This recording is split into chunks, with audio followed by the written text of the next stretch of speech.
Oh, actually, Coming up on the podcast, Cannabis Keenan, the man who puts the T in THC, is back in studio as we discuss the Keanu classic, The Replacements.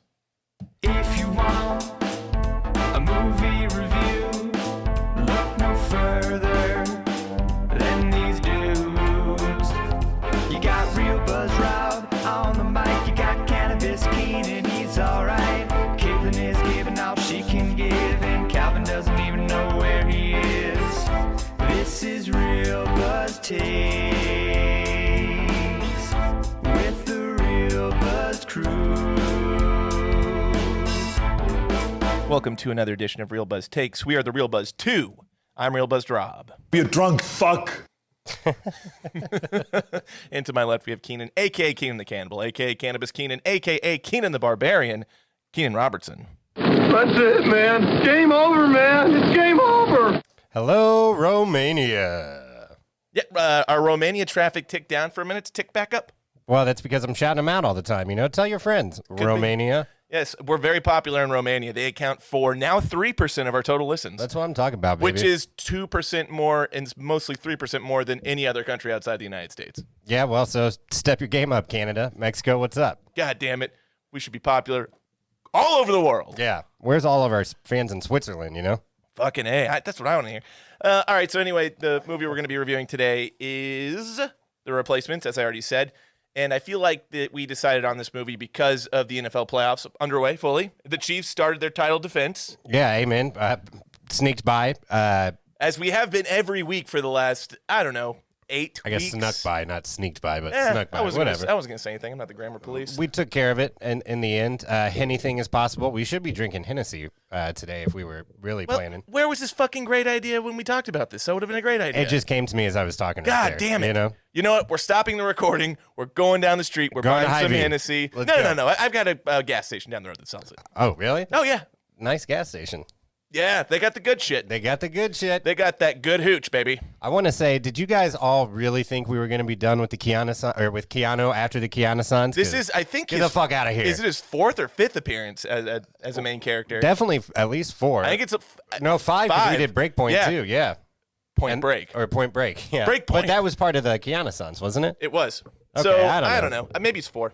Yeah, but we'll do another one for sure. Yeah, sorry, I got to adjust my mic here. It's being very persnickety. There we go. Persnickety. So I guess we'll do a quick recap here because this is a football movie and we are unabashed football fans, especially Chiefs fans. And that was not. I personally, the last 25 minutes of that game against Cleveland, I was acting like an irrational 5-year-old. Like I'll admit it. I'm 30. I'll be 32 in about a month and a half, and I was having a fit. What do they call it when kids get all you were throwing a temper tantrum. Temper tantrum. I was absolutely throwing a temper tantrum. I was unhinged. I was screaming for probably 20 solid minutes. Like my voice was hoarse after the game. My dad left the room. He wouldn't continue to watch with me. He felt I was too passionate about the game, and I told him that he was being a little bitch because this is the playoffs. That's what you said to your dad. Was you being a little bitch? I did it. I was like, Dad, you're being a little bit of a bitch. You're being a little bitch. Well, I can see why you left the room if you're going to insult him like that. Well, hey, it's the playoffs. If you're not coming to fucking root for your team, don't bother with me, man. That's fair. I will fucking eviscerate you. I was pacing around. After Mahomes went down, I was just like, fuck. Oh, I was... A lot of F-bombs, but I wasn't throwing a Moody like a 5-year-old that dropped all their sweets. I was absolutely throwing a Moody like a 5-year-old that dropped all of his sweets. It was ridiculous. I was ashamed of my behavior probably 11 minutes after it happened. The first 10 minutes I spent telling my rationalizing, it's the playoffs, man. It's a big deal. Pat went down. Fucking Chad Henne came in. It was a pretty big deal. So you know what? You acted a little out of rhythm. You're okay.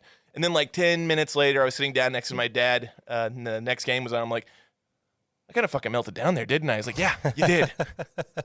Yeah, you need to calm down a little bit. It's like my mom, my dad's not that much of a bitch. She's like, you need to see, like when I was watching Lakers when I was a kid and, it was like 15 to, well, I mean, I was watching them before that, but when I got league passes like 15, I would watch every game, every fucking game. And it could be game 1 or game 7 of the finals. And I would, middle of the season, I would fucking throw temper tantrums if they weren't winning. Every single game. I was a terrible, terrible person to be around. That sounds about right. Yeah.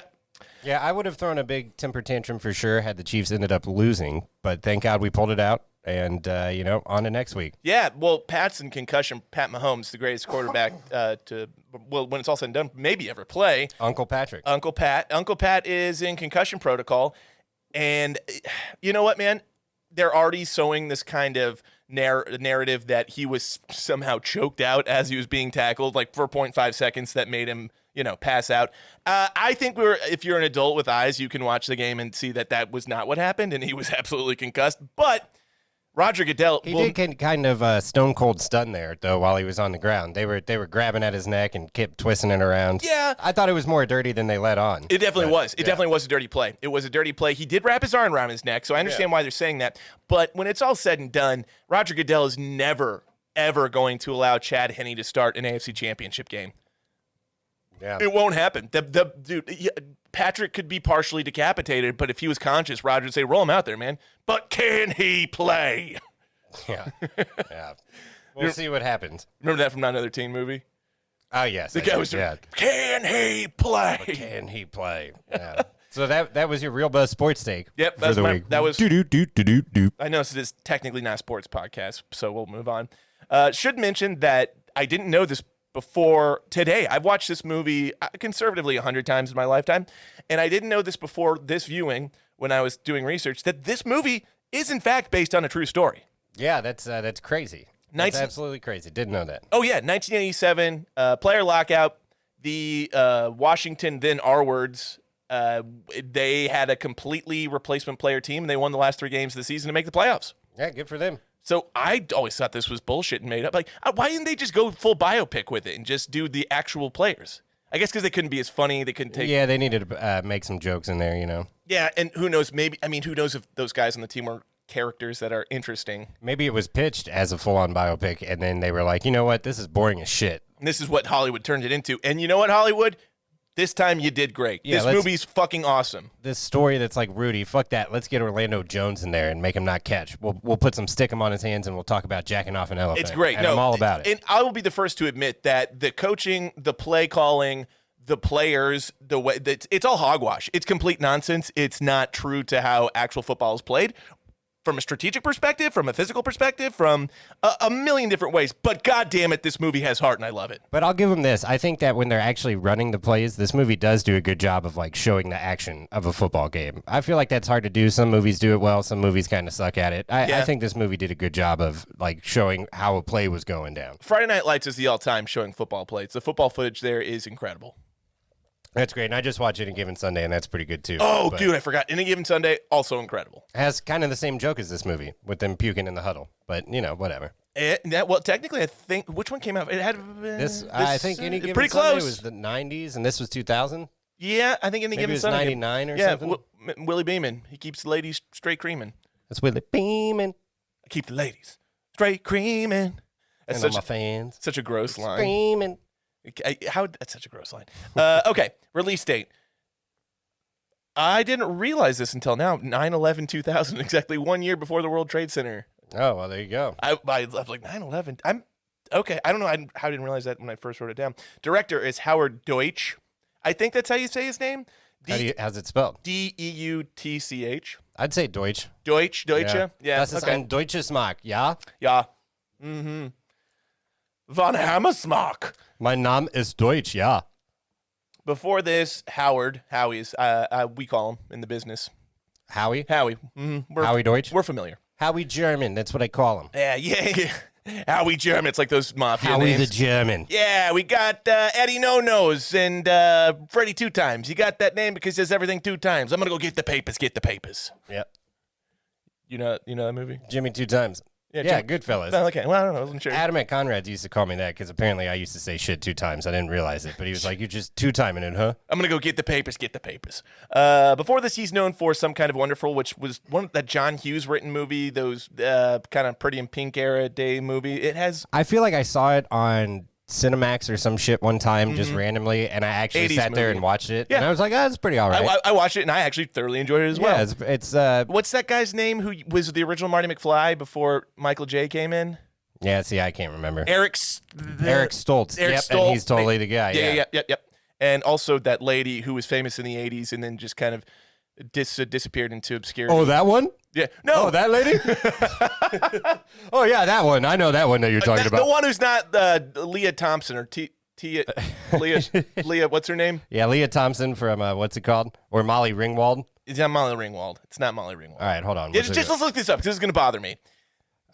Mary Stuart Masterson? That's her, Mary Stuart Masterson. She has a crazy name. And the last movie I think I can remember her doing that was of merit was that movie with Johnny Depp called, blanking on that too. Fried green tomato? No, Benny and Joan. Benny and June. Benny and June. And June spelled Joon. Yeah, I thought that was Joan.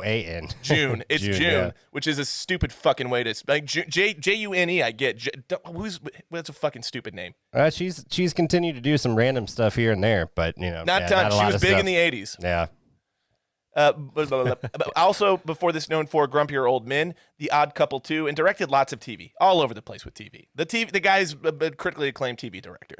After this, he directed The Whole 10 Yards, which is completely inferior to The Whole 9 Yards in every way. Have you seen it? Sequels usually are. Yeah, it's true. I never saw The Whole 10 Yards, no. Don't waste your time. And then also lots more television. Cast. Cats. The musical. Keanu Reeves is Shane Falco. Gene. No, wait. No, like Pussycats, like the club down by the airport. Didn't that bitch look like she smokes a ton of cigarettes? They both kind of do, but I don't know. They're kind of hot. That one chick slapping the other chick on the ass. Yeah, they're hot in this super slutty kind of way that I'm very much into. Absolutely. Toot, toot. Yeah. Beep, beep, beep, beep. Bad girls. I fucking love this movie. It's such a great movie. Yeah. Anyway, sorry. Cats. You're good. Cats. Yeah, Cats. Keanu Reeves is Shane Falco. Gene Hackman. And I'm going to say his name every time like that. Unfortunately, as Jimmy McGinty. And Brooke Langton. Oh my God, I had such a big crush on her when this movie came out, and I still do. Annabelle Farrell. I really don't know. Well, we'll get into it, I'm sure. I don't know what else I would know her from, but yeah, I had a massive crush on her. Oh, dude, she's like that kind of beautiful that you're like, oh, I could like this girl is like, there's like hot, like the two slutty. Yeah, the two those slutty girls are cheerleaders. hot. She's like gorgeous, beautiful. She's very beautiful. Yeah. Well, like that's the girl you marry. Like Annabelle's the girl you marry, and the two sluts from the cat house or whatever that the fucking two sluts. Jesus Christ. that went from 6 to midnight real quick. Well, hey man, she was getting the deaf guys like she's like Fair enough. That's the universal sign language for that. Yeah, like you don't have to know how to sign to be like I will blow you. That's a blowjob. Yeah. Yeah. Honorable mention to what a great cast. Honorable mention to Orlando Jones's Clifford Franklin. Yeah, Orlando Jones bats 100. Oh, does 1,000. such a good job. Or 1,000, I guess. Yeah, Clifford 100 would be Jones pretty has shitty. tricks that Clifford Jones doesn't even know about yet. He's so good. Clifford Jones like a cold, football like a cold to Clifford Jones. I'm the only one catching it. I'm the only one coming down with it. Such a good fucking line, dude. That's a great monologue. It's so funny. Yeah. John Favreau as Danny Bateman. I don't know if I'm saying his name right. Reese Ifans as Nigel Gruff. Yeah, big in the 2000s. I feel like kind of. Oh, he's still in a bunch of movies. He was a villain in one of the most recent Spider-Man movies. Oh, that's true. Actually, not one of the most recent. He was one of the Andrew Garfield ones. Oh, was it Andrew Garfield? Yeah. Okay. I actually just watched recent. it not too terribly long ago, though. Hot a take. Decent Spider-Man movie. People hate me for this. I think Andrew Garfield was far superior to Tobey Maguire's Spider-Man. I 100% agree with you. I hate Tobey Maguire. I fucking can't stand watching his stupid fucking face on screens. I can't do it. He's just such a pouty little bitch the whole time.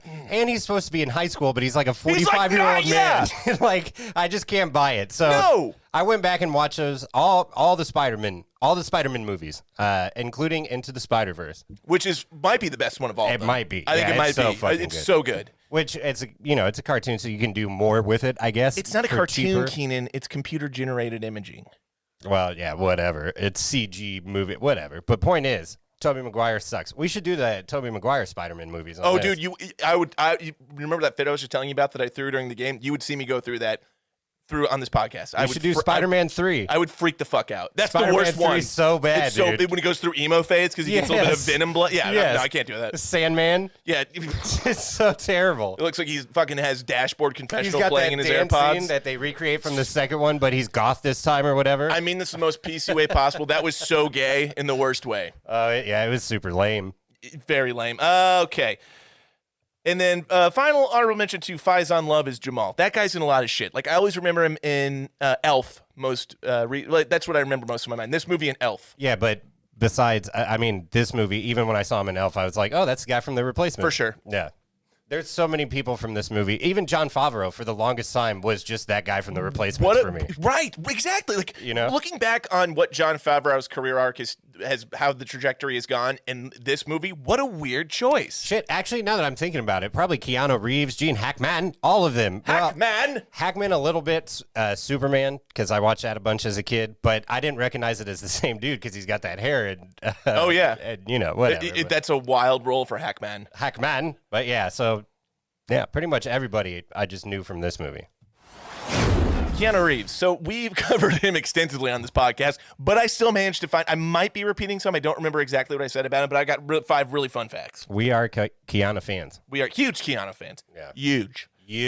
Keanu's father earned his GED while in Hawaii federal prison for selling heroin at the airport. All right. Yeah. I mean, that's one way to go to high school. Yeah. What's GND? GED. GED, okay. Yeah, you guys GED. All right, I thought you said GND. I was like, I don't know what that is. I feel like the bullies would be way worse at the federal pen. Oh, yeah. Yeah. Sure. You're not getting your lunch money taken. You're getting shivved or fucked in the ass. Yeah, copying off your homework. What are you going to do? Yeah. Number 2, yeah, that's the thing. Who's monitoring these guys in federal prison, like taking these GED tests? Cheating on the They test. won't cheat. Number 2, Keanu's mother has been married and divorced 4 times. All right. So Keanu had a stepdad or 2 growing up. All right. Keanu was almost was going to be a professional hockey player in Canada before a career-ending injury. No shit. Shit. That is a fun fact for me. Yep, he was going to be professional. He was going to be a goalie, professional hockey player. He's going to be a goalie, nonetheless. Yeah. I feel like he's. I mean, I guess I don't really know what goalies look like. I feel like he's a they'd be defenseman. bigger. Yeah, I feel like he's. Well, I think the pads. I feel like he'd they be a have. striker. You Yeah, know? could be. He's- Could he's be. Keanu dropped out of high school. Does not have his diploma. Oh shit! Maybe he needs to sell some heroin, get his GED, like his dad did. GID wasn't BIG. Sorry, I got Ready to Die on vinyl this week, and I've just been listening to it nonstop. Oh, very nice. And finally, Keanu turned down $11 million to be the main character in Speed 2 in favor of touring with his band. Did not know Keanu was ever had a band. $11 million back in 95 or 96, whenever that came out, I'd be like, hey guys, why don't we I'll do this movie and then we'll tour. Who did they get in Speed 2? His name is going to fucking. It's bothering me too. I feel like I should It's know. on the tip of my tongue. Patrice, something Patrice. Shit. Is it Jason Patrick? Jason Patrice. Patrick. I think it's Patrice. Speed 2. Jason Patrick. It's You're- yeah, it's Jason Patrick. There's no K at the end, but I'm pretty sure it's Jason Patrick. I think it's Patrice. He's the guy from The Lost Boys. Yeah, it is. Little sister.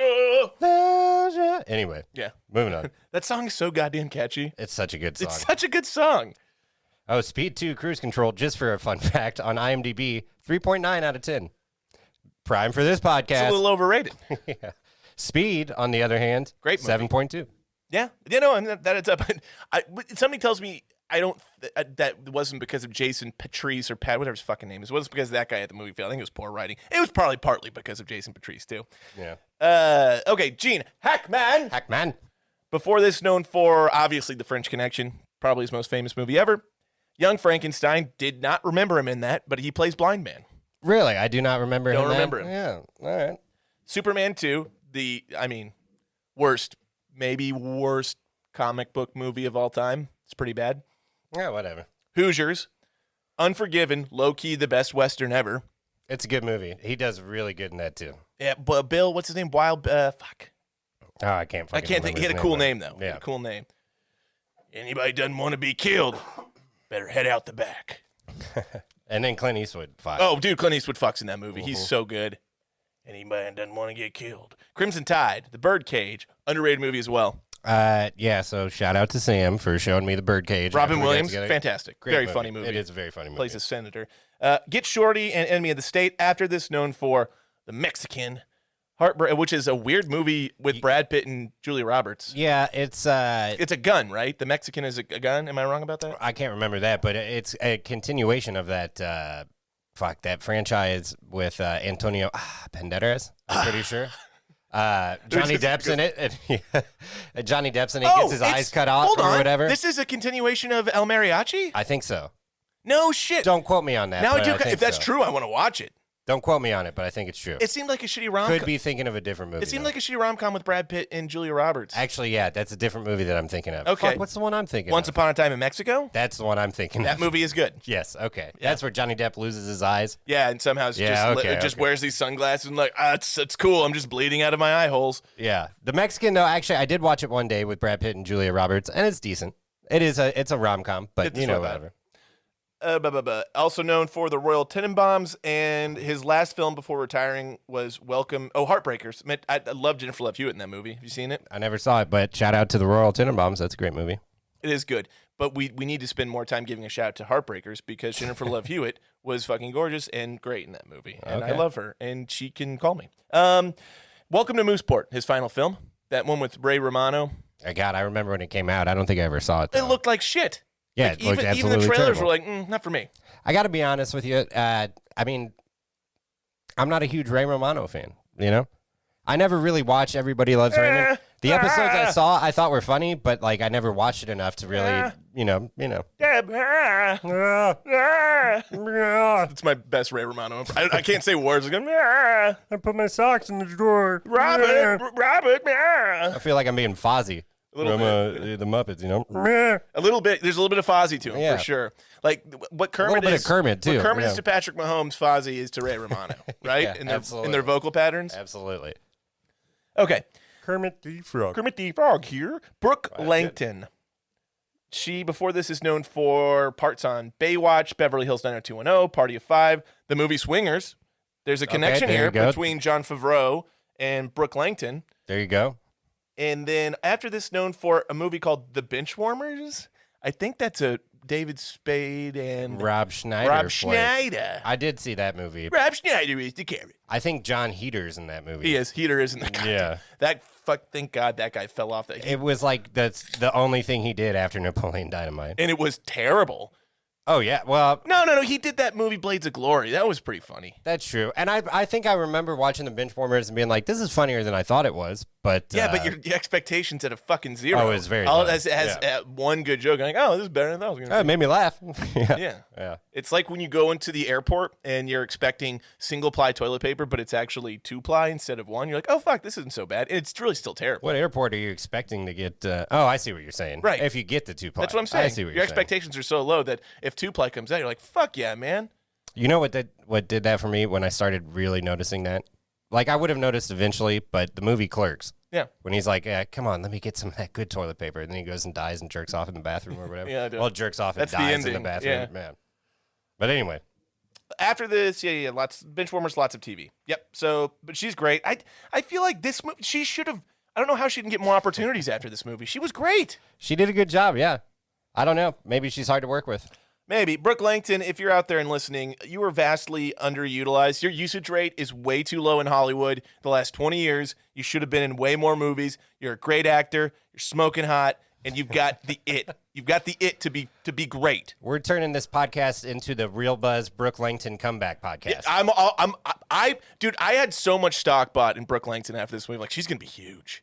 Oh, did you? I did. I'm like, she's gonna be Yeah. huge. I love her. She's great. As an 11-year-old boy, you're Yeah. like, I'm like, man. I'm buying stock. I'm buying Brooke Langton stock for Yeah. sure. Had a poster on your wall or Yeah, something. I still own that stock, and it's never gonna recover. You're trying to unfortunately. cash it in right now I from would what it looks like like. to. Yeah, I mean, I'm trying to. Like, she was great. You did a great job, Brooke. Good job. I love you, Brooke. Call me. Specs and deets. Yes, indeed. Runtime was an hour and 58 minutes, and my first thought was that's entirely too long. But this movie doesn't drag at This all. movie just moves along so fucking well. It just, you think 2 hours, like, how's there? I never once was like, oh, when is this ending? Like, I was like, this is great. That you would think 2 hours. Normally for a PG-13 sports comedy, you think 90 minutes. 90 minutes is the absolute limit. This movie exceeded that by 28, and I think they did a great job.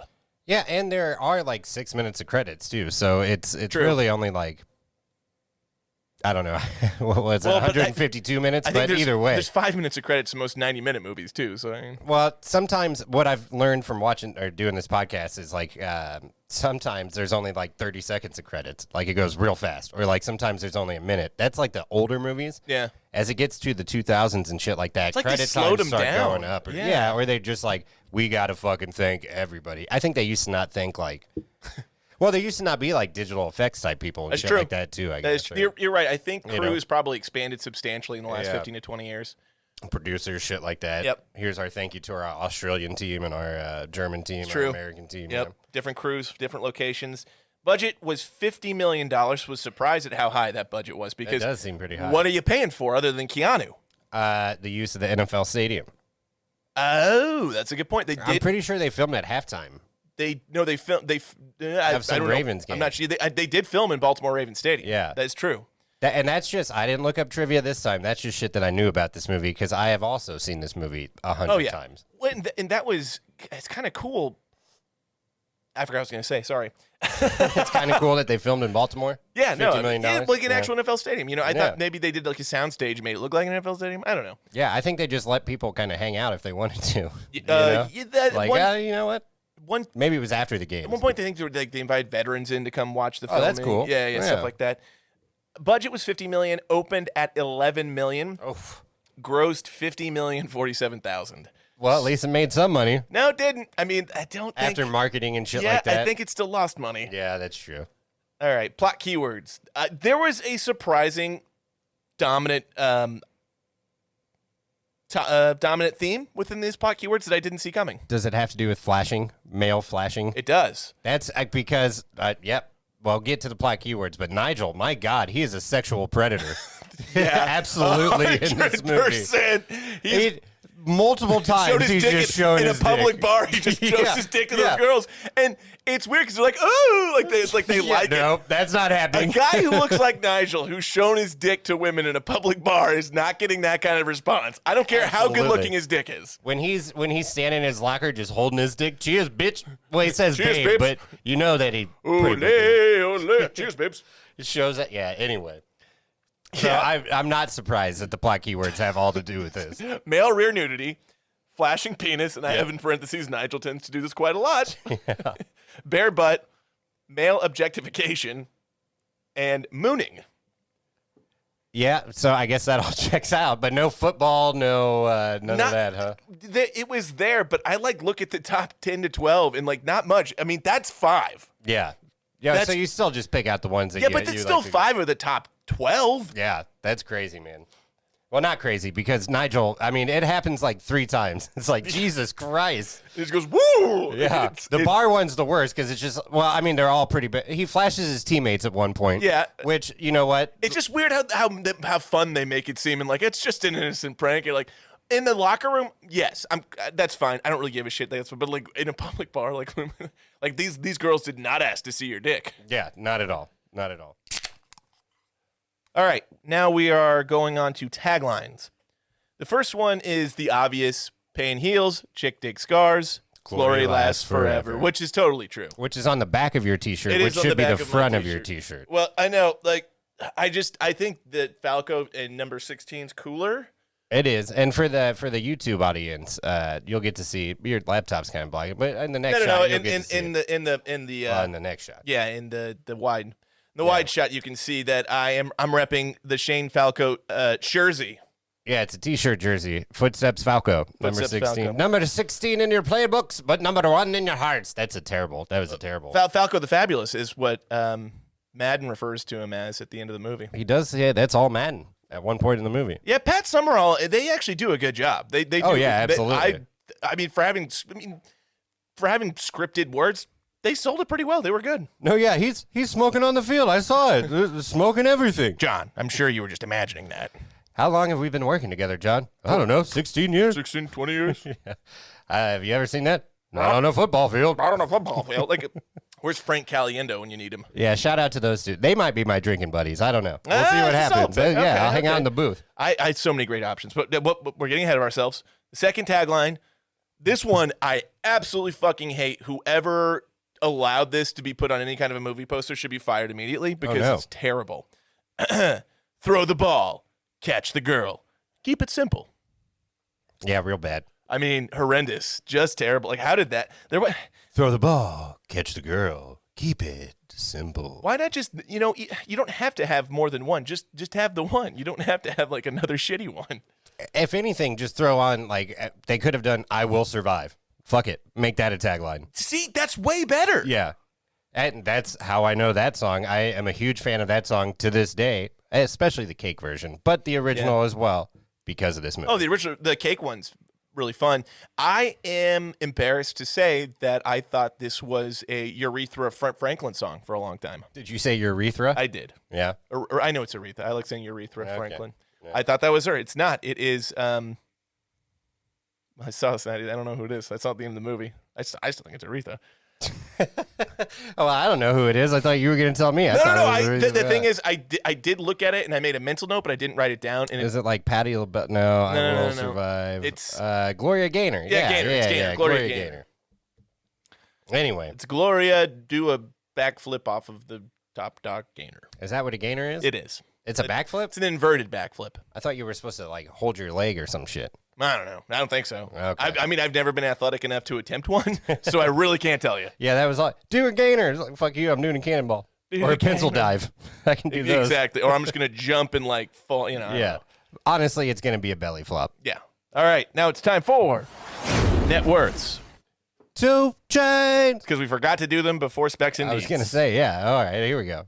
We've done Keanu Reeves a bunch of times, but I think I looked it up again. I think it's changed. And I don't remember anyway. All right. Well, how much do you think? 75 million.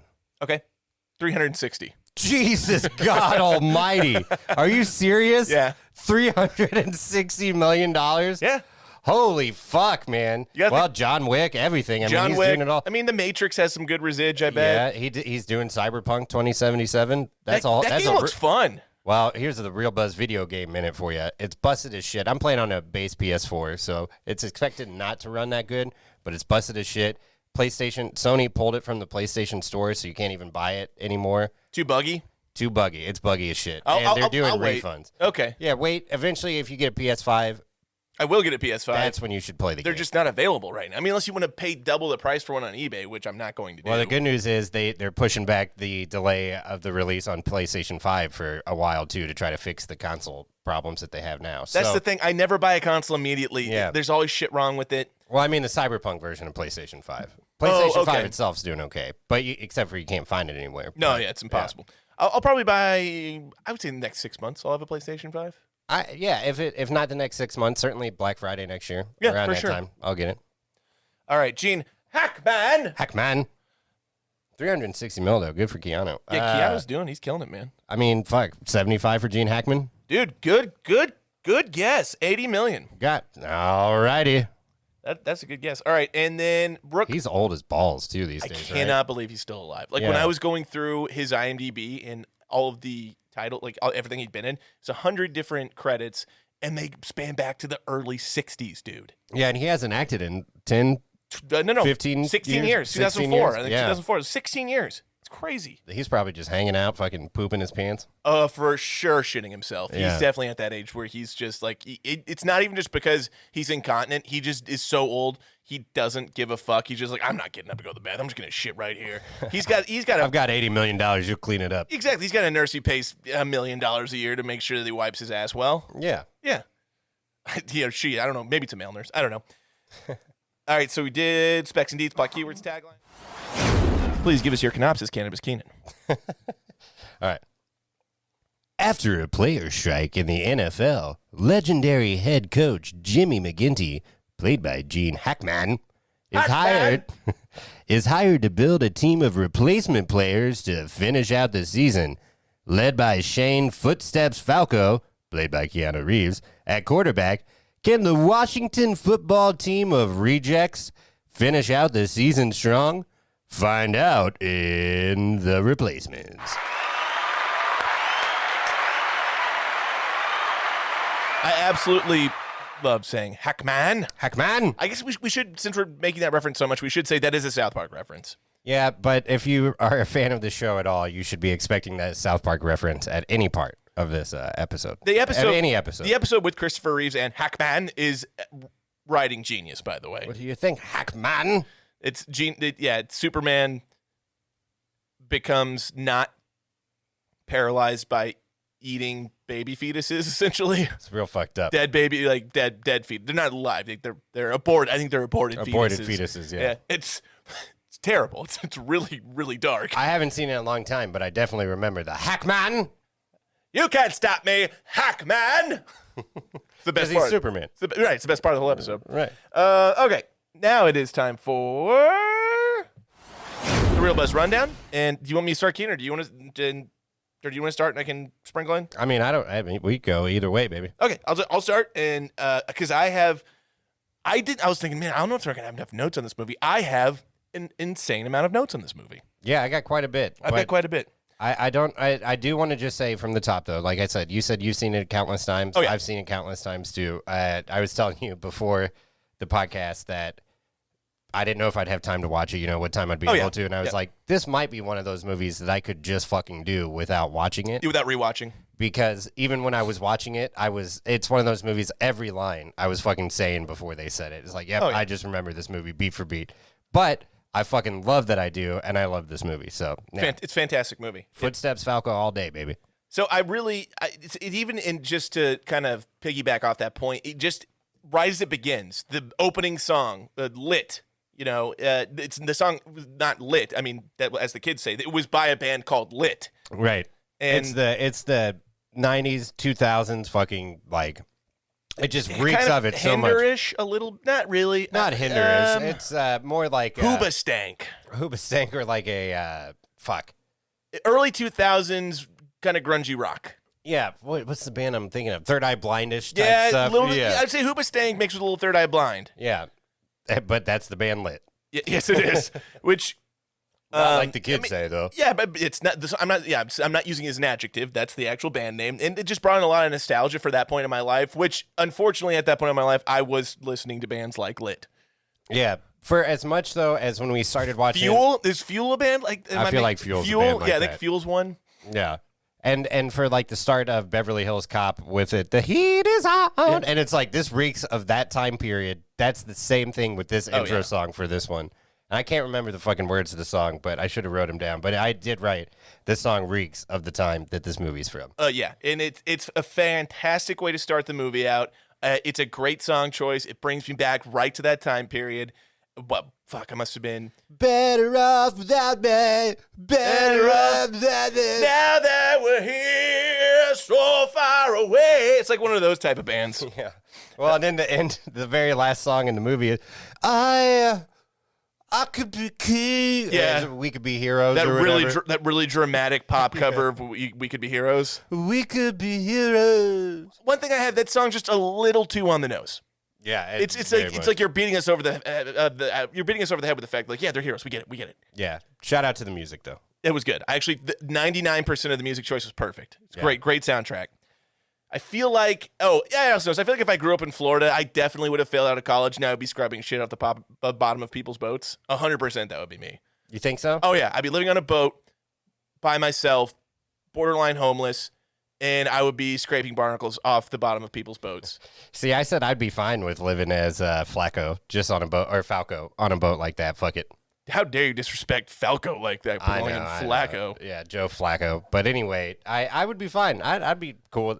Why doesn't he ever take the boat out? You never see him out on the boat, really, to like going around doing cool shit. Too busy scraping off of other people's boats. I guess so. Finding his old trophy down there that he got drunk and threw in the fucking bay one night. Yeah, it's just his floating apartment, dude. I mean, like he doesn't. Yeah. He probably doesn't ever leave because who knows? I'll be on my boat. Yeah, drinking beer, kicking back. Yeah. He goes full almost like Hawaiian bra accent. He goes, I'll be on my boat, drinking beer, kicking back. Yeah, bro. I also didn't. So at the beginning of the movie, like, don't get me wrong, Martell's a shitty character. I don't know about the actor. I'm sure the actor's Martell's fine. a douche. Yeah. He's a douche. So, but why is sliding considered such a pussy move? Because it's encouraged now. Like, if you don't slide, you're like, what the fuck are you doing? Well, there's a few things in this movie that's like, I don't know if that aged well with the that's counterintuitive whole CTE protocol and what we know now. Like, whenever they give Flacco shit, he's like, Falco, for fuck's sake. It's written on my chest. Yeah, I should just look at that. Whenever they give Falco shit, or Gene Hackman does, and he's like, Hackman. I can't forget that sugar bowl or whatever. And he's like, still got 3 concussions in one game to prove it. It's I wanted like, to bring that up. Did and he he have goes, 3 "That's- concussions in one game? And Gene Hackman goes, that's why girls don't play the game. It's Yeah. like, I don't think that aged well for CTE or sexism. I think we've at had all. some scientific data that come out that supports that. No, that's just actually being a responsible human being. Yeah, 3 concussions in Yeah. one game. Fuck, man. dude. There's no one. He probably can't remember how to do anything else other than scrape the shit up of people's boats. No shit. I mean, no, but that was my next point. Does Falco have CTE right now? And like, if Falco the character today, Probably I so. I bet he does. I bet he does. It's also weird that at the beginning, like when Hackman is Hackman. hired, he's like, well, hey coach, we got to build a roster by Sunday. And he's like, oh, don't worry, I've got a list of potential players that aren't doing anything right now that I've been keeping track of over the years. What is he doing with his life? That's just what he does. He hangs out and he creeps on people to see if they'd be a good football team. Like, he knows all about these players, like Clifford Franklin, fastest man I've ever seen, works in a mini mart. Danny Bateman, he's a cop. It's like he knows all, it's not just football stuff. He knows about their personal lives. It's just like, what are you doing, man? He had a whole dossier on all of them. He did. That's a perfect word. He Yeah. had a dossier on players that played football at some point in their lives, but Yeah, haven't at any point. Yeah, it's just like, damn, dude, what are you doing, Gene? I mean, you must have enough money to just have enough spare time to do that shit. I mean, Well, yeah. Well, so at some point, it's established that he's the legendary old coach or whatever the fuck. So I guess maybe you're that's Jimmy McGinty, that old coach from the 80s. yeah. So maybe that's what he does now that he's out of football. Is he just fucking jerks off to players that could be in the league but that aren't? I don't know. What do you think the Dallas fiasco was? I was right about that. It's just like, especially after that Dallas fiasco. Like, they explain, like, he went up against an $8 million a year quarterback, which by today's standards is Not that dirt much. fucking Yeah. cheap. I believe. So Patrick signed. Chase Daniel was making like 2 a year as a backup. Oh, he's making more than that. He's probably but I think he makes 4 now. But so Patrick Mahomes, did he sign a 10-year deal worth $500 million? Yeah. Oh, okay. So if you want to take inflation into consideration here, we've gone from paying quarterbacks $8 million a year to $50 million. Well, okay, but Martell's supposed to be the best quarterback in the league. It said that. So, He is. So Pat Mahomes, best quarterback in the league. He's won 2 Super Bowls. He says 2 rings at one point. Yeah, 2 rings.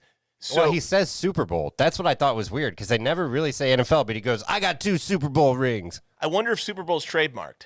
I would think it I was. would think it was, but, too. I mean, I don't know. They said Super Bowl. Maybe they paid for it. Maybe they couldn't license NFL shit, but like just the budget only could allow them to license Super Bowl. License Super Bowl, yeah. The Hunt family, let them do that. Yeah, that would be who does it. Well, Shout out to the Hunts.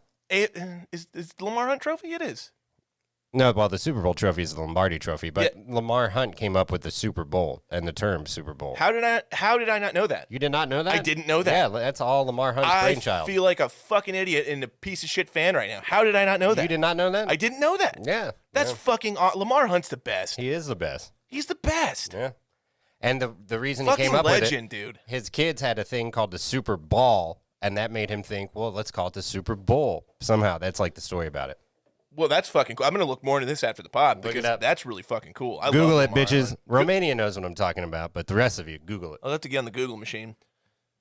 Okay. Oh yeah, so it's what I wrote this down. I'm being a little nitpicky here, but it's just weird when the players are coming in first on the bus. There is that gentleman who is representing the players against the ownership. I wrote it down. Yeah, and he's like, this goes against the Constitution and the Emancipation Proclamation. Like, you're just naming historical documents that have What no... the leaders of the National Football League have done, they've hired scabs, which goes against all the principles of our Constitution, the Declaration of Independence, and the Emancipation Proclamation as well. He's just listing old historical documents. Like, and it's stupid. It's insane. Like, no, it's I not. thought it was funny. And I the laughed at 15th that Amendment. part. It's like, what? Like, Yeah, I thought it was funny. Exactly, because that's what he's doing. He's just fucking, he's just spouting out random shit. He's a bullshitter. Yeah, it's exactly what he is. And that actor, shout out to that actor. I like that I've actor. Seen that He's guy a good in actor. A lot of stuff. I know. He's that guy. He's in so much shit, Yep. and he's good in all of it, but he's usually a kind of smaller bit role. Yeah. Bit yeah. players, they say in the biz. Oh, Jesus. Sorry about that. That was Rob, not me, for the That record. that was me. I get the Constitution and the Declaration of Independence, but the Emancipation Proclamation? No, yeah, I think that's what makes the joke, though. Okay, so it was Yeah. intended to be a joke. Maybe, Yes. okay, I Yes. was just not, I was taking it too literally. Yes, it definitely was supposed to be a joke. So are the people outside protesting this, are these all just players that are protesting, or are these fans outside? There's quite a few of them. Probably, I mean, I would imagine it's a mixture of both. Why would fans give a fuck? It's Because they want to see their team make the playoffs and not hire replacement players. And Yeah, they want but- the ownership to pay their the salaries of the players that they want to be fans of. Okay. You sold me on that. It's just weird. It's like they're throwing eggs and shit. And it's just like, what? Yeah, I agree with that too. Maybe it's a union thing too. Yeah, where it's like it's a you're the union. scab, That's so true. maybe it's just Yep. a fucking union shop showing up down there, you know? Yeah. And we also need to talk about the fact that Coach Leo is a super piece of shit about finding out his tight end is deaf. Oh, yeah. He's such an asshole about What it. am I supposed to do? How am I supposed to coach a deaf player? Learn to sign. Oh, horse shit. It's like, dude, first of all, you were extremely rude to the guy who was like, hey, where did you learn to catch like that? And he just like starts signing to him, and he just looks at him like he's a fucking asshole and walks away. Okay. And he goes, what the fuck is this? And then he goes, and he just learned to sign like it's a horse shit. Like, dude, the guy didn't choose to be deaf. Don't be such a fucking dick. I will say, though, that Coach Leo he has some of my favorite fucking lines in the Oh, movie. for sure. He's so fucking funny. He's hilarious. But it's like someone walking up and be like, how the fuck did you hire a fucking beached whale to be my offensive coordinator? It's like he's fat as fuck, and that's something he can at least control. This guy was born deaf, and he's like, how am I supposed to communicate with this subhuman being? Well, he's a replacement coach, too. He doesn't call him a subhuman being. Hey, I'm selling it here. Don't I don't know. You've got a thing with the deaf community. This isn't the first time you've brought up deaf rights and stuff like that. No. I actually was dissing the deaf community the last time I brought them up. Okay, so now you're standing up for him. Yeah, because the deaf community were not crazy about the advancement in medical technology to eliminate deafness because they think it is ruining deaf culture. Yeah. So like deaf people being able to hear is a bad thing. I think that's ridiculous. Yeah. And I guess the coach should be willing to sign, but he's a replacement coach. He doesn't know what's going on. Ah, horse shit. The next note I have, because I'm kind of right there with you as far as we are in notes so far. Mm-hmm. So, but that deaf tight end guy, which I wish I remembered his character name. His name's Brian. Brian, okay. He's Roy from The Office. Oh, And he is. Rewatching Holy shit. it totally ruined his character for me because I'm just like, now you're a douche. Like, Roy's such a douche. He's Roy from The Office. You just though. ruined his character for me. Yeah. I thought that I was thinking in my head, that's probably actually a deaf guy who needed a job. No, it's Roy from The Office. It's fucking Roy from The Office. Exactly. I cannot believe I didn't put those two together until Yep. just now. Yep. Mind fucking blown. Yep. Holy shit. It's Fucking Roy. Pam's ex from The Office. Yeah. Douchebag Roy. Oh, dude, that's ruined for me now. I like Brian. It ruined it for me upon this watching. I was like, fuck, because I just watched The Office like a year ago or so. Yeah, And yeah. I was like, God damn it. Well, Yeah. and so I gave Coach Leo shit for saying that, but he does have a point. Like, how's a deaf guy going to know the snap count? Well, and I would give Gene Hackman shit. Like, why wouldn't you tell the coach beforehand? Solid You point. know, like, hey, just a heads by the way, up. you have a dossier on fucking everybody. We know that the cops here. We know that Clifford Franklin dropped a fucking Twinkie, but we don't know that your tight end's deaf. Like, that's something that you should have on your dossier. Would have coach. been nice to bring up before he got to the field. Yeah, and it's brought up later too that McGinty is kind of a liar about him because whenever the coach, which I think is funny, when Leo meets Nigel for the first time, and he's like, "I thought you told me he was built like a brick shit Yeah, house." it's just pure muscle. Yeah, pure muscle. I'm wiry. All I have is a kicker that's wiry. What the shit is that? What the shit is that? He is really So funny. fucking He is good. legitimately funny. And pretty much just in that scene. Well, then again, he's like, so if anybody has any firearms, turn them in immediately. No questions asked now. Yeah. All right. You got to coach. You got to coach. Whatever the anti-shout-out is to whatever an anti-shout is, the anti-shout-out to Michael Jace, who played a prisoner in this movie and is also currently serving a 40-year sentence for murdering his wife. Are you serious? Yes. The guy that... The prisoner. The prisoner. Yeah. He's actually a prisoner now. Yeah. Fuck, I didn't know that. Murdered Damn. his wife. Which, Fuck. it kind of sucks because when I first looked at it, I'm like, all right, they just found the darkest black guy they could find to play this prisoner that's coming in as a replacement player, which is kind of sucks. But then you learn oh no, but then he went to. It's like fuck you, Michael Jace. First of all, even though you were stereotyped and typecast, and it was kind of a little bit racist, a little bit minorly, a little bit. Then you just actually go to jail. Well, and then especially the scene when he first gets out and he's meeting the other kind of douchey coach guy that's been in a lot of things. Yeah. And the guy's like, nice LaFleur. watch. LaFleur is that guy's name. Something LaFleur. Yeah, and I he's want to like- say Peter, but that's not it because that's dodgeball. Yeah, that's what I was thinking. Yeah, I almost said Peter LaFleur too. But he's like, nice watch. He's like, oh, this thing, it's a fake. Damn thing's only right twice a day. Doesn't even work. Yeah. Let's get somewhere, Out of screaming distance. out of screaming distance or inside of screaming distance or whatever. And it's fine. It's like that's kind of a fucked up scene. It's a little bit of a fucked up scene because he's supposed to play intimidating, and right. it's just and again, this was 20 years ago, right? Yeah. It was a long time ago. You also got Nigel pulling his dick out in this movie Yes. at the time too. So this movie's not very sensitive. I'm not super pro PC shit, but like that sucks. But I just hope we don't do that today. Like we don't just like, hey, let's find the darkest black person we can find to play the criminal, the guy who's getting out of jail. Like let's just not do that. There's plenty of people to go to jail. Okay. dude, you gotta help me out with this, Keenan. What the fuck is going on with that pro player who's protesting who always has a ridiculous cowboy hat on? Like at one point it's leopard print, at one point it's solid black leather. It's the same fucking hat. It's not like a regular cowboy hat. It's like a super douchey urban cowboy hat. You're talking about one of the guys in Eddie Martell's Entourage? Gang? Yeah. Yeah. They from what you can tell from this movie, they essentially travel together at all times as a menacing gang because they happen to show up together. Oh, look at these motherfuckers. All the time. Hey, Falco, you're not even a has-been. You're never was. Yeah, sweet dick, good man. one, Eddie. Yeah, you got it, Oh, bro. Eddie, you fucked him up, man. Hey, should I go with the leopard print hat or like the black hat tonight, Eddie? Dude, he looked like such a douchebag. Yeah. Oh, my God. I will never have, and I kind of do now, but I also have other facial hair, but I will never have just a soul patch because So of gross. Eddie Martell. It's well, and because it's Specifically because of gross. Eddie Martell. And one of the worst things that they call that, which I hate saying because it's the most disgusting thing, everyone's like, oh, you got a little flavor saver there. I'm like, Flavor saver. please never say that ever again. That's the most disgusting thing. Like, ugh. Like, you think I don't shower? You think I don't wipe my fucking face? I don't have flavor. Ugh. Flavor saver. It makes me think of, anyway. Yeah, I've already said this.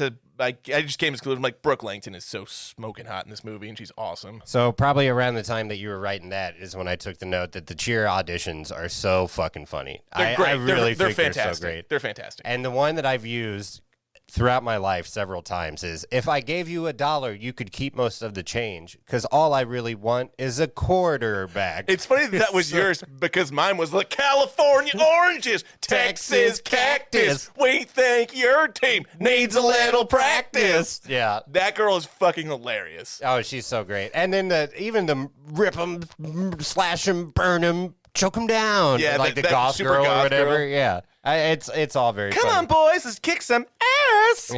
Yeah. So, can you dance? Annabelle's so good in that scene too, though. She's so great. Oh, cats, no pussy cats. You know, like the club down by the You know airport that club by the airport? is erotic dancing a style? No, and I want this on the record right now. She says, is lap dancing a style? Lap and dancing. I'm here to clear this up. It absolutely 100% is. Yeah, It's absolutely a style of dancing. It takes a certain set of skills, and if you're bad at it, it's really it's terrible. Like you have to be able to, if you don't know how to do it, it's you're bad at it. It's not good. Like it requires practice and technique. It's a style. I'm on the record saying it. Yeah. Yeah, I went on the record. So I was laughing. Yeah, that's it. You wrote down, I'm going on the record saying I did. this. I did. I literally, I want it on the record. Lap dancing is absolutely a style of dancing. Record noted. I would be super pissed off if I found out a Chiefs cheerleader was passing on information about our players to the opposite, Yeah, no to the fucking opposing shit. team. Yeah. I would be furious. He just got dumped by his girlfriend, so he's gonna suck ass. Like, Yeah. oh shit. Like, oh, I got a friend who cheerleads for Dallas. It's like, oh, I don't know. Do you guys have like a union too? Like, how the fuck do you know all these cheerleaders from different cities? Yeah, no joke. It's not like social media is a thing back then. Like, how do they keep up with each other? Fuck if I know, man. But you know, it's the Cheerleader magazine weekly. Yeah, it is. It's a little weird how much Summerall and Madden shit on Falco in the pregame because it's just not believable in the fact that that's not how a pregame would ever go. I know they're trying to establish the fact that Falco's this player that's experienced a level of failure and he needs to redeem himself, all that shit. But they like a last chance for some. It's another chance for some, but it's the last chance for some like Shane Falco. Could you believe that beating he took in that Sugar Bowl for the 19th fucking time we've heard it? Oh, and there was nothing compared to some of those beatings he took up in Seattle. It's like, Jesus Christ, guys. I lost a load of money on the Sugar Bowl. Bloody. You could hear the booing all the way in Wales. Or whatever. But yeah, dude, I'm doing Liverpool. I don't know. Yeah, you're going like Ringo on me right now. Oh, you're lucky we still let you play drums. You're lucky we still let you play drums. Wonder if your songs will still be shit when I'm 64. What does he say? Shut the fuck up. Look, you still let play drums. He says it so fast. I just sit here on my guitar quietly. Whimpers. Yeah. Shut the fuck up. You're lucky we still let you play drums. Okay. But when they're talking shit on Falco, so that's from that first game. And you might be about to get to this. But no, go, please. Whenever they're fucking up, at left and right, the huddles are going bad. Yeah. And when the owner of the team says, I've seen monkey shit fights in the zoo that were more organized than this, that's one of the lines that I just love so much. Oh, it's great. From this movie. Well, and that actor in general is great. I remember him mostly from Problem Child movies. Never saw any of them. Yeah, it may have been just barely. I know you're only 3 years younger than me, but I think it was just barely before your time. Like, it was a 3 year, like, just right before. It was right before you. But he plays 1990. Yeah, he plays Problem Child's grandpa. Okay. Did you believe Annabelle for 1 second when she said she doesn't date football players? She's like, I don't date, no offense, Shane. I just don't date football players. Bitch, yes, you do. Shut the fuck up. You absolutely do. No, I believe that she says that to football players, but only because she's dated so many that she's like, I shouldn't date football players anymore. I don't date football players. What is objectively bad about being a football player? I mean, it's just, I don't know. But it's not like, say, I don't date alcoholics, They tend to bring on a lot of tension and drama. It's like, no. Like, what does being a football player have to do with anyone's personality? Yeah, I don't know. It's a weird thing to like. It's not like, oh man, I can't date a smoker. It's like, oh, I can't date a football player. It's one of my bugaboos. Yeah, I don't know. Yeah. Okay. So another question I have, and you mentioned this earlier, when there was the vomiting and they had to shift the huddle, is there a rule that I'm unaware of as to why they can't just walk to a different place? They have to like maintain the huddle as... No, probably not. But hey, it's the first thing that we've done together as a team the whole time. It is a funny scene, and I do enjoy it. And this is why I'm saying I think a lot of this, from a football technical perspective, is complete hogwash. Yeah. But I don't know if there's a rule I was unaware of. Like, why wouldn't you just walk? Why do you have to huddle the guy? It's weird. Yeah, and the amount of delay of game penalty calls that they get, it's like, why would you not just take a timeout and then talk about it on the sideline or something, at that point? And McGinty's just sitting there like, come on. It's like, if you're a legendary coach, wouldn't you, take charge of the situation in this situation? At some point, is absolutely like he's getting on Shane for not getting the shit together in the huddle, but he literally is the game manager. Yeah, he's the problem. That is entirely on his. That's his responsibility to make sure that to not let that happen. Yeah. It's this lack of leadership. No, it's just a lack of proper. Like, just dude, take it. And again, it's a movie, so I understand it's complete hogwash. Yeah. Real quick before we get too far from the first game, because the very first game. Oh, I'm still on the first game. Oh yeah, but before they run out, or like when they're running out of the tunnel, you see the cord that trips up Danny Bateman, who then takes out the cheerleaders. Yeah. And then, so you see the string. It's like, all right, they're going to get tripped up. But then it cuts to Martell sitting in the fucking parking lot, like holding the string, like reeling it in.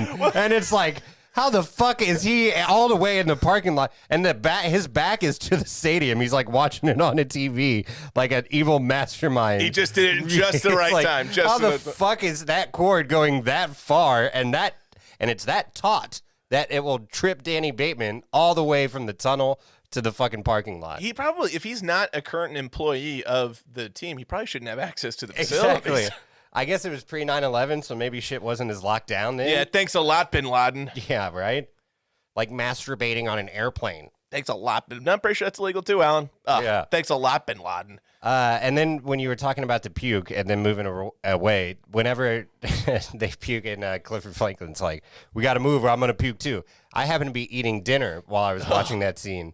And it was the first time probably in my life that something as I was eating actually grossed me out to where I gagged. Like the puke was it was chunky enough. It looked like super chunky New England clam chowder. Yeah, and chunky enough and that beigeish color enough that I was just like, oh my God, I'm going to throw up now. Pretty gross. Yeah, I think that's a sign I'm getting older. It's like chunks of bananas in it or something. I'm starting to get grossed out by shit I watch on movies and TVs while I'm eating. No, I mean, I don't think that's a getting older thing. I think it's just like everyone has visceral reactions to gross things. It used to not bother me, but nowadays, Well, I mean, it probably didn't help you were eating. I mean, yeah, I was eating at the time. Your brain's in a different mind space when you're doing that. Yeah.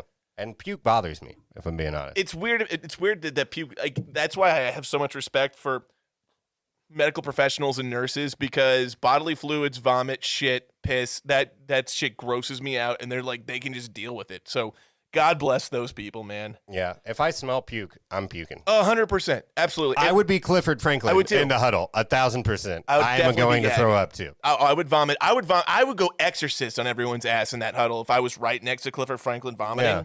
But then I guess that's another funny part with Leo and Thunder Scott. What, I can't remember his character's name, but the sumo wrestler guy. Oh yeah, Nundaska. You're a crazy son of a bitch. You know how I know you're a crazy son of a bitch? Because only a crazy son of a bitch would eat eggs before a game. So is that? Come on, coach, dry the bulk up. It's good for you. Is that specific to eggs in general, or is there something? Is it just eating in general before a game? I would imagine just eating in general, but then again, Marshawn Lynch was eating Skittles during the game and running all those touchdowns. So Yeah, who knows? Skittles is a special player though. Yeah. I love his new commercials with Subway. He's like, you want to go pro like Marshawn Lynch? I'm like, I want to go pro like Marshawn Lynch. I feel like him doing those commercials now He's is such so a funny. fuck you to the NFL, though, because he was like, I wouldn't do your shit for you, but look at me now. Yeah, he did it on his own time. Yeah, good for him. Everyone loves Marshawn. I love Marshawn Lynch. Yeah. He's great. Okay, so we need to talk about Falco's inability to be a good football player because he's objectively a bad football player. Oh, yeah. He has a really bad fumbling problem.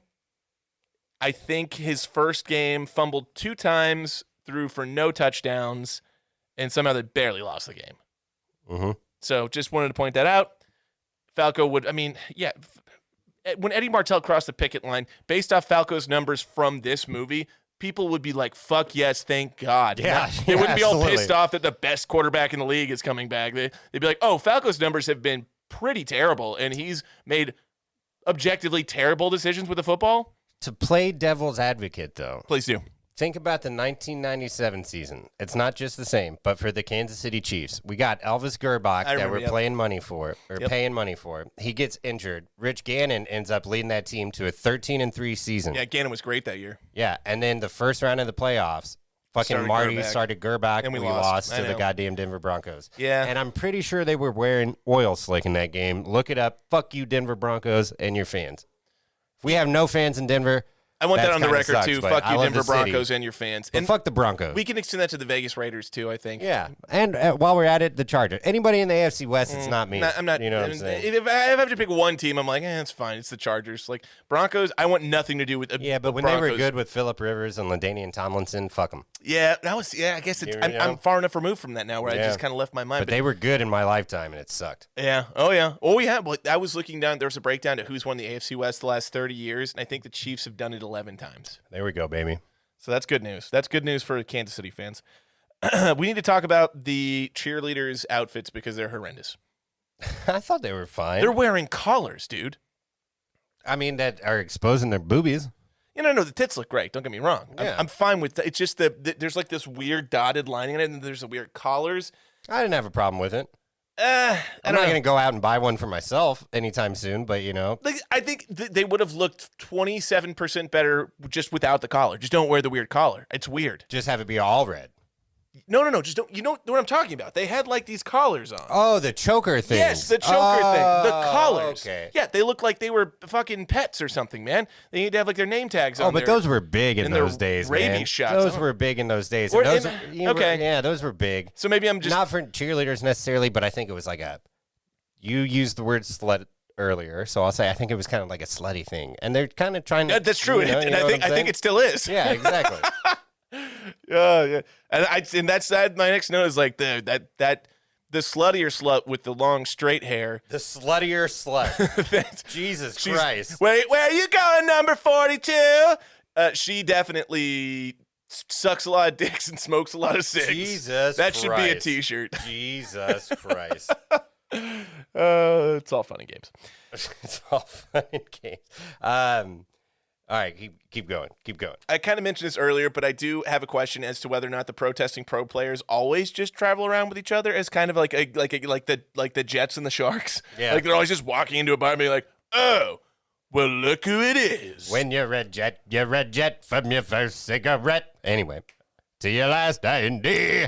Yeah, they kind of were like a little bit of a gang there. Yeah, it was just a pack of douchebags led by Eddie Martell and his crazy slick back, nasty hair. He kind of he reminds me of Tom Brady. I don't know why. Just the hair. He also plays, that actor plays a character called Goodwin in Lost, and he's such a douchebag in that show, too. I think that guy might just be typecasted. Yeah, if I see that guy in anything, and based on this movie, I'm just assuming that he's going to end up being a bad guy. Yeah, I would agree with that. He has a villainous face. Yeah. You know, it's kind of like how I felt about John Bernthal for forever, because he always ended up being the bad guy. Well, that part of the reason was because he was a lot of the time. Yeah, exactly. Yeah. I think we might have said this last week, but We in did. Wind River, when he wasn't a bad guy, it still blew my mind. Spoiler alert again for that movie. Also, if you haven't seen Wind River, watch that movie. It's fucking great. It's a few years old now. What are you doing with your life? We need next thing we need to talk about is McGinty's coaching style. I would say it's definitely more philosophical and not so much X's and O's. Yeah. I mean, he's got like Winners want the ball with the game on the line. That's exactly my point. He's got like this great introspective metaphor or like precious moments quote for every kind of situation, but he's never offered much from like a technical coaching perspective. You don't like, he's never like talking about footwork. He's never talking about tackling techniques. He just, Well, he gets Danny Bateman all fired up. Go give me the ball. Yeah. I'll get you the ball. I'll get you the ball. he's like a Phil Jackson. It's Yeah, like, there you go. This theory is only confirmed by the fact that he wants to put a play in the playbook where the quarterback throws the football against the opposing team's player's helmet. I don't remember that from the playbook. Maybe we should add it. But the thing is, at first I thought, well, maybe he's just joking. He looked dead serious. Like, Oh, yeah. that's a terrible play. Yeah. That play would be effective 0.001% of the time. That's the only time that play would ever work ever again. The fact it worked one time is a fucking miracle. Sorry. Okay. So we were talking about McGinty and his coaching ability. This is another question that I have about his coaching technique, style, if you will. Why is Falco on special teams during an onside kick? I thought the same thing. And then later in the game when he's holding the extra point or whatever for Nigel, Yep, or he's the field goal. a it's like- placeholder as well. He basically plays in all three phases of the foot. I mean, he may as well have started linebacker too. I mean, he played every other phase of the ball. I mean, it also Yeah. that which I also have questions about Danny, and he clearly plays both sides of the ball. He plays linebacker and running back, and also yeah, but that special happens teams. sometimes. Jared Allen used to come in for offense every now and You then. don't know? see that anymore, though. It's Yeah. these players are too valuable. I mean, the investment's too vast to just put them out there on all three phases of football. Yeah, but this is also the NFL for like from 20 years ago. True. But even Yeah. 20 years ago, I don't think they did it. Yeah, I don't know. Like Danny Bateman literally, which is, I guess, is that Patrick Bateman's older brother who got into football and not psychopathy? That's a funny joke. Yeah, so Danny Bateman does play all three phases. He plays spec teams, defense, and offense. Yeah. Yeah, so that's crazy. Good for you, Danny. I love Danny. Good for you. Thanks. I'm unsure as to why Hackman felt like he needed to fire Falco. Even if he decided not to start him, wouldn't they still need a backup quarterback? Well, Hackman didn't fire him. The other guy fired him. No, I think he did because he said he had it in writing, which I read as a contract. Contractually, he can't tell what what he can do with his roster, right? That was the impression I got. So he just followed the owners. Well, no, the thing owner anyway. kind of guilt tripped and was like, you gotta think of the other guys on the roster. And in real life, obviously, you would start at the best quarterback in football over Shane Falco. But Yeah. in the spirit of this movie, if he didn't want to fire him, he didn't have to fire him. And honestly, he didn't even if he didn't want to start him, he could have been a backup. Like that's essentially what he was. Yeah. He just, instead of being kicking back, drinking beer in his boat, he just drove to the stadium at halftime. So I don't understand why he wasn't on the sidelines in uniform. Yeah, and then whenever he gets there, Hackman's like, Hackman, what took you so long? Traffic. What took me so long is you fired me and you told me not to come to the game, but then I saw you guys getting your fucking ass kicked, so I figured I'd come down here and show you what's up. Yeah, he goes, it's been a privilege. It's like, okay, to me that means you're done. Yeah. And he says it's over, which means like why he would definitely still be on the roster as a backup. That just doesn't make sense. Yeah. And Jesus Christ, we get it. Jimmy McGinty isn't a conventional guy. Stop saying that. I think they used the exact same line Like from 3 Pat times. Summerall where he says, Jimmy McGinty is far from a conventional coach. We know that. With one game on the line, he wants to go for it. Yeah, I think they use that exact same audio twice. At least twice, maybe 3 times.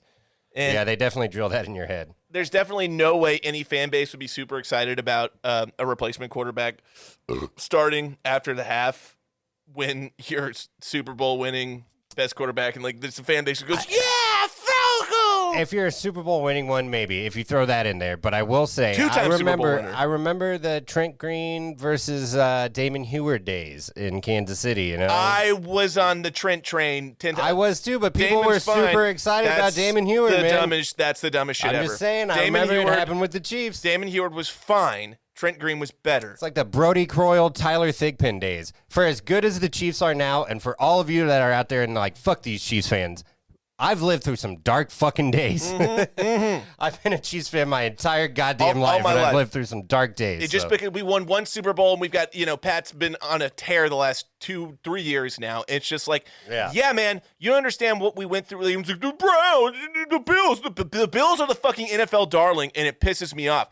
The Chiefs. I'm sorry. The Chiefs were 3 years ago. I'm going back in a rant here. Just a quick little tangent. I'm so fucking angry at sports media because that's something I should be angry about. Yeah, man. It's all about all I've heard about. Big Cat today was like, yeah, don't be surprised if the Bills blow out the Chiefs on Sunday. It's like, and then PFT was like, well, yeah, if Pat Mahomes plays, like, no, even if Mahomes plays, it's like that's the dumbest shit I've ever heard. Yeah, that's not a hot take. That's a fucking Skip Bayless stupid take. That's just dumb. Like, you think Patrick Mahomes starting in Kansas City, Brandon Allen, because he's looked super. He scored, 10 points last week? He put up 10. His defense put up 7. Right. If you put up 10 points against the Chiefs, you're not going to win. Anyway, sorry. I'll get off that. It's fucking pisses me off. Yeah. Yeah, okay, maybe you can explain this to me, Keenan, because I've had this question my entire life, and I thought maybe I'm not understanding the scenario correctly. How does Shane scoring a touchdown instead of Nigel kicking a field goal save his pub from the loan sharks, right? Because don't know. It bothered me this time, too. You're supposed to throw the game, and they're not going to just be like, well, you tried. It wasn't your fault that the My assumption is maybe they had points on them tying the game and it going to overtime. Okay, maybe. I mean, that's the only thing I could think. And he's like, if I hit this kick, they'll break my fucking legs, pretty much. Or they'll take his cup away. And then they'll take his pub away, and then he broke his arm anyway. Yeah. You saved my life, Shane. I don't know. I've never understood that. Bollocks. Either. I understood that the guys were gonna break his fucking arm if he made a kick, but I didn't understand why. Yeah, I just didn't. I got the loan shark aspect, but it's not. So the outcome. Depends. I mean, that's specific betting to go on. That's not win-loss. You have to be like, oh, they're probably taking the over-under. Right, so or like a prop bet that it was going to be tied. What are the odds that he's in a position to do that in the game? Like, that's a stupid... Like, exactly. If you're trying to fix that game, you're a bad fixer. Or maybe because he broke his arm, he had to go to the hospital, so they couldn't break his arm after the He's not worried about his well-being. He's worried about them taking his pub. Yeah, I have no idea. And I think, based on the outcome of the game, they're still taking his pub. Yeah, I have no idea. So, I don't know. That'll do, pig. That'll do. Fuck you, cockroach. You'll have to find your dick first, Shamu. That's good. I've got a couple more. Are you done with No, your I'm notes? done. Go. All right. The only couple notes that I have left, and I'm doing it off my phone, so I'm not able to cross it out. So give me a second here. No, take your time. We're good. We are dinner. Blah blah blah. Okay, so yeah. So first off, I want to give a shout out, and I already kind of did, but specifically, here's the shout out moment to the song "I Will Survive." Sure. I bought the soundtrack for this movie. Gloria Gaynor. I have it on CD somewhere. Yeah, Gloria Gaynor. We knew that. Don't listen back to the earlier part of the podcast. It wasn't Aretha Franklin. Yeah, and I know it's Aretha for the record. But anyway, Rob knows too. I do know.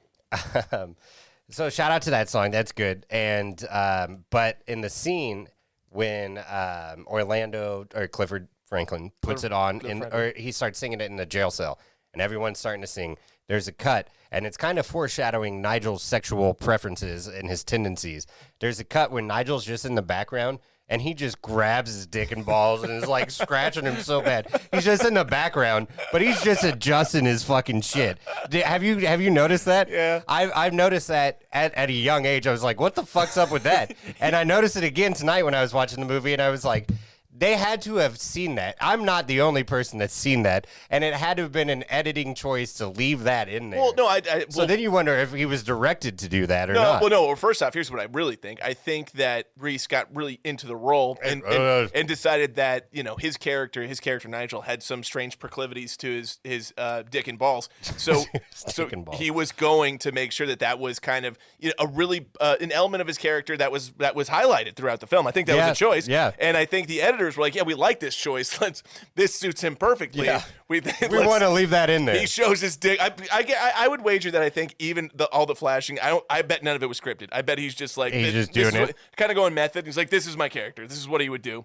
And he just goes, and I bet he really showed his dick. I bet he wasn't wearing a sock. Oh, you think so? Oh, I bet he showed his real dick. Yeah. And then the director said, I like the choice. Reese, keep doing what you're doing, and the editor was like, "Okay, man, we're keeping it in. We're filming this in the year 1999. That shit's not weird yet. It's keep not weird. doing it. Yeah, it's totally. This is pre Louis C.K. getting canceled, so it's like it's all like. It's still weird. He wasn't masturbating, but he was definitely showing his dick a lot. It's still weird to do, but it's still, I guess, accepted in mainstream culture. What a weird fucking life. We could still play it off as a joke back then, but now that we realize that it's not a joke, it's really actually kind of fucking weird. Yeah, it's pretty assaulting. But that being said, this movie, this movie still kind of captures like the funny. Like I don't watch it and think, oh, what a fucking creep. I'm like, that's hilarious. Oh yeah, no. But it does stand out to me way more watching it on this viewing than it ever did in the past. Yeah, I'll tell you the one scene that I didn't write down that I should have that really stood out to me was what happened to that poor sideline reporter who was going back in the locker room and talking to people. And Clifford Franklin was showing his dick. Cheers, Bips. Cheers, Bips. And it's he's holding his balls, and like a beer. Holding his balls, holding a beer, wearing a football helmet, and smoking a cigarette. Yeah. It's so, to an extent, it's actually kind of a baller move. Like, I kind of respect it, but also it's pretty predatory. It's very predatory. Very predatory. Yeah. For sure. So yeah, that's the character of Nigel broken down for you. The last couple notes I have. He finished second for me in Drinking Buddies, just so we're clear. Okay. Oh, finished second. He's not the first. He finished second. You'll have to stay tuned to the end of the podcast to get Rob's real drinking buddy here on Real Buzz 6. I wrote down that I've always liked the commentary during the scene as every breath and take is playing. It's a really creepy song. And Falco's making his moves on Annabelle for the first time. Yeah, and then he's like, Pat Summerall's coordinating. Falco's been shut down by this defense all day. What is he going to do? I say he's got to go for it, Pat. Like, I always like that overlay and that commentary. That's good stuff, yeah. And it's good transition. That's good editing and writing. Yeah, that's good stuff. But what I could have done without, so overall, I don't mind the love story between Falco and Annabelle. Not at all. I think some of it gets whenever he's like, there's a cheese you factor. Give me strength. Oh, I wanted to punch.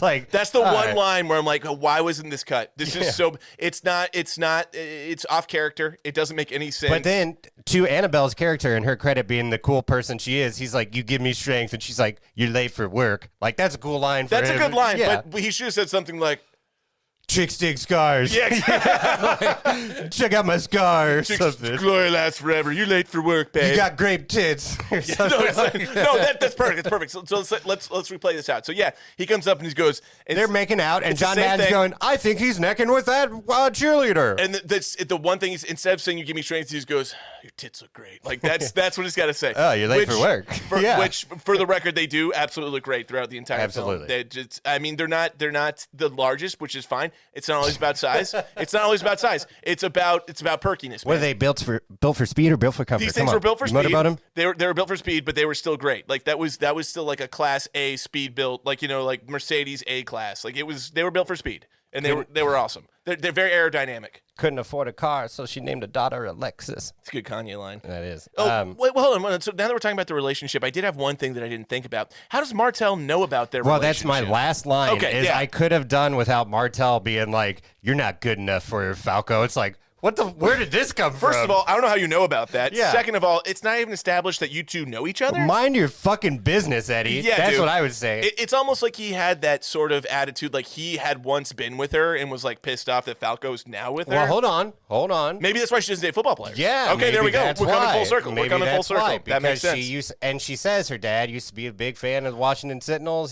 so maybe she used to bang Eddie Martell. Okay. Then it went south. I've never thought about it that deep because it did bother me when he said that. I was like, why the fuck why are you bringing up this melodrama and this bullshit? I'm actually since I'm such a big fan of Annabelle and the character, I'd like to think that she has better judgment than to ever be with a guy like Eddie Martell. Maybe she really liked his flavor saver. Okay. All right. No, I mean, I don't know. Or maybe Martell's like He's a psycho. won 2 Super Bowls. That's true. That is true. I agree with that. If you've won 2 Super Bowls, you probably have license to be a complete asshole and still date really hot chicks. But I will say, she does seem super down to earth, so I'd hope she would not date Eddie Martell. It doesn't seem like it's her character. Yeah. But, yeah. Her and Falco fall in love hard, though, I wish... You give me strength. Yeah, that's a terrible one. Thanks for the yam jam, or whatever the fuck she put on him. Yeah, wild Smells yam. like yams. Oh, that's nice. Yeah. Wild yam. Yeah, so, okay. Yeah, there's part of me that, like, is still kind of pissed off that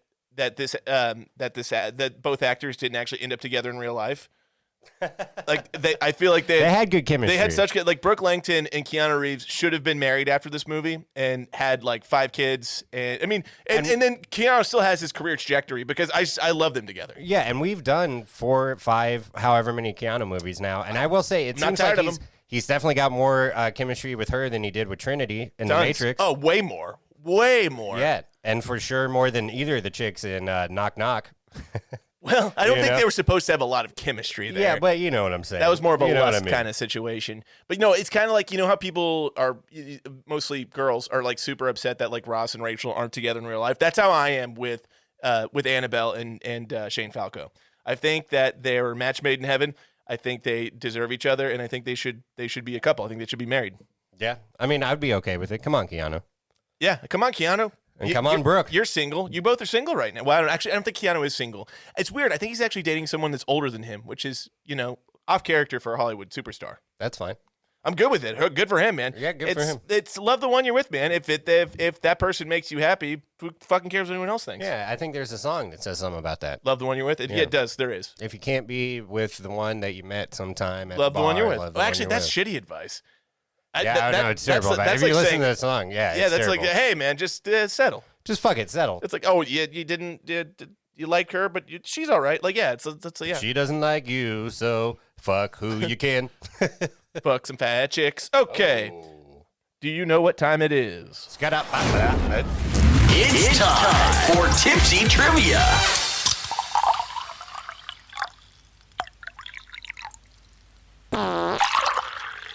That's pretty good. I think that was solid. I'll allow it. I give it an 8.9 out of 10. I'll allow it. All right. This is the portion of the podcast where we have 5 trivia-based questions from the film, and we do have 5 this week. I know. All right. I know I kind of skipped out on my duties back with last 5 week. again, baby. Yeah, and if Keenan gets 3 of the 5 correct, I have to shotgun, and he doesn't, and vice versa. Number 1, but inevitably, we'll end up shotgunning. Number 1, true or false? Keanu Reeves scored a tryout with the Baltimore Ravens while filming this movie. False. It's true. Damn it. I don't know what that means exactly. Like, I think more of like a. He probably just did a practice with them, right? Like more of like a ceremonial kind of thing, not like an official. Yeah, have you seen this Keanu guy play quarterback? He looks like he could. Well, actually... he was Johnny Utah too. Didn't you say in that trivia that he did play some football or something? It's a perfect segue to our next question. Number 2, over under 2.5. How many times has Keanu Reeves played a former Ohio State quarterback? Oh shit! Fuck. Well, I know. There's 2 times. There's 2. I'll say under because I know 2, but I don't know. It is under. It's the 2. He was Johnny Utah, the former Ohio State quarterback. And there's actually fan theories out there that Johnny Utah just changed his name to Shane Falco, and this is like a continuation of that character. So he's still the FBI guy. Yeah, no, well, he's undercover, right? So there's a big drug sting in the NFL that he's trying to expose, but he's good enough where he can actually play still. So he's a replacement player, and Jimmy McGinty's actually a heroin dealer. But everyone just knows him as Falco anyway in the entire movie. Yeah, because you don't understand, Keenan. During the Sugar Bowl, that's when he changed his name, right before the Sugar Bowl. Oh, okay. Yeah, and Johnny Utah's that's his I don't know. This theory's blowing up. Yeah, that theory sucks. Is that a real theory, or did you just make that up? No, I just made that up. Okay, I'll take it. All right, number 3. Fumiko's war cry, Nandeska, translates to what in Japanese? Is it A, I'm hungry, B, move bitch, C, what is this, or D, suck my dick? I'm gonna guess I'm hungry.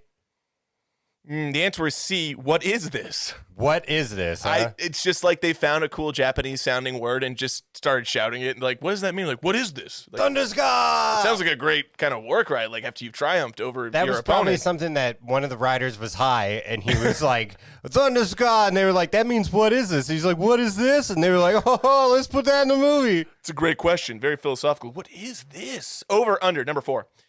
So you're Numer, fear. 1 for 3. So I don't think I said numerines. you didn't. You're 1 for 3, though, so you got to get these next two right. Yep. Over, under 25 pounds. How much weight did Reeves gain for the role of Shane Falco? Under.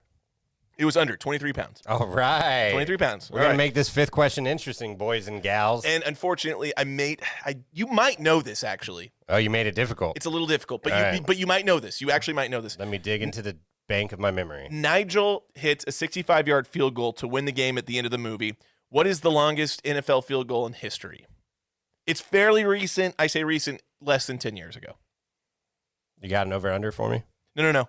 I guess I can, but it's just Is it 62 yards? it's very close. 63? Yeah, Fuck. it's 63. No, I'll give that to you, man. That's really close. Do you know who kicked it? Brandon McManus? No. It's right team though. 63 yards. Matt Prater, Denver Broncos, 2013. All right. Was that the Tebow game? Well, Tebow ended up winning that Steelers game Okay, with a but- play in overtime, sure, but maybe so- that sent them to overtime. Okay. It could have. Yeah, I should have looked into more. What of that. year did you say? 2013.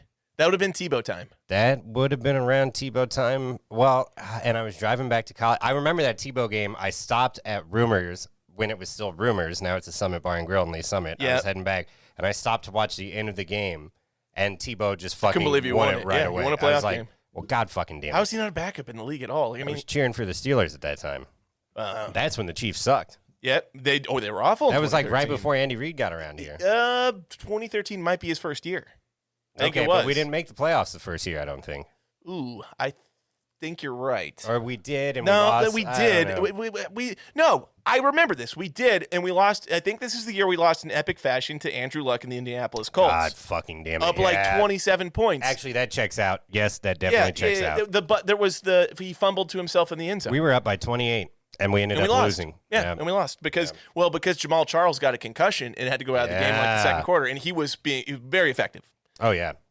Sorry, guys. Hall of Famer, Jamal Charles? Yes, NFL Hall of Famer. yes, All right. I think so. 100%. Yeah. Definitely a Chiefs Hall of Famer. Oh, well, Ring of Honor? Oh, for sure. Absolutely. No, I think he's Hall of Famer. Like Priest Holmes, Hall of Famer. Okay.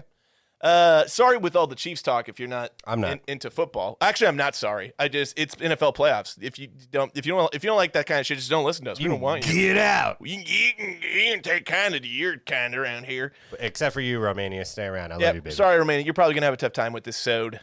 That's what I call episodes for short. I call them sodes. You call them sods? I do. Not Yeah. really. I just did that. I'm not gonna do that anymore. All right, moving on to Drinking Buddies. Drinking friends. the character we would choose from the film to get irresponsibly shit-faced, drunk, shy-vote, if you will, and I will, with.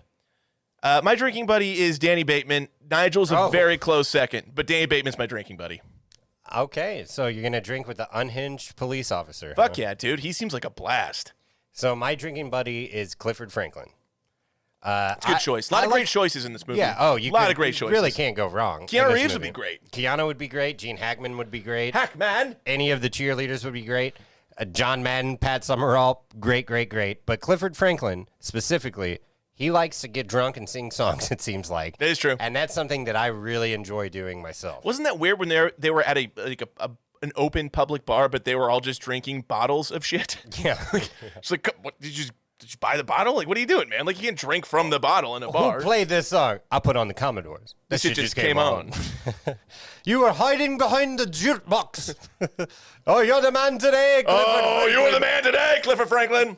You were hiding behind the jukebox. Yeah. That was bad too. That was almost Scott. That was weird. Hey, at first I admit, I was afraid. I was petrified. Shit, I was petrified. Yeah. Anyway, shout out to this movie. Good Yeah. movie. All right. So we have Rotten Tomatoes over under as I'm now going. Tomatoes. As I'm going to do it from now on, after Chris inadvertently did it last week, and not a British accent, but just like a British Cadence? Cadence? Yeah. No. Is that the word I'm looking for? I don't That's know. the word. Yeah. I think that's the word you were looking for. Critics, I will set the over-under at a 40%. Over. 41%. Oh, I'll take it. Oh, yep, you will. Jesus I'm Christ. just not even adhering to the Yeah, mic that and wasn't Jason even- rule I mean, anymore. my God. I'm not even trying. You're like Howard Stern on the microphone. Yeah, now. I am. Audience, I will set at a 67%. Oh. Over. Under 66%. Fuck you, audience. I agree. Okay, so here are my thoughts on this. I understand from a critical perspective why they're like, I don't like this. Yeah. But like as an audience member, like a regular Joe who watches movies, I think this movie's fucking awesome. If you don't, get the fuck out, man. This movie's very fun. Go watch your snooty movies. This fucking movie rules. I think this movie could work for sports fans or just fans of comedy movies. That's why the movie is great and because it's also got some rom-com in it, you know? you don't have to love and enjoy football to enjoy this movie. Right. That's the sign of a great movie. Like if you're a football buff and you enjoy football, you probably don't like this movie as Right, much. like you said, they're drop kicking people and shit like that. Yeah. That's not happening in the NFL. ridiculous. It's like the second half they come out against Dallas and they're like, fuck it, we can only get personal fouls one time, so let's just beat the shit out of the entire team. Kick ass on 3. How many punches are thrown in this movie? He gets lot. punched by his own teammate at one point in I time. have a big problem with punching helmets. Like that's Yeah, not that going would to do hurt. anything. Yeah, It what would do you hurt do your with that? fist. It wouldn't hurt the guy wearing the helmet. It's a dumb thing to do. That's counterintuitive. Yeah, it's terrible.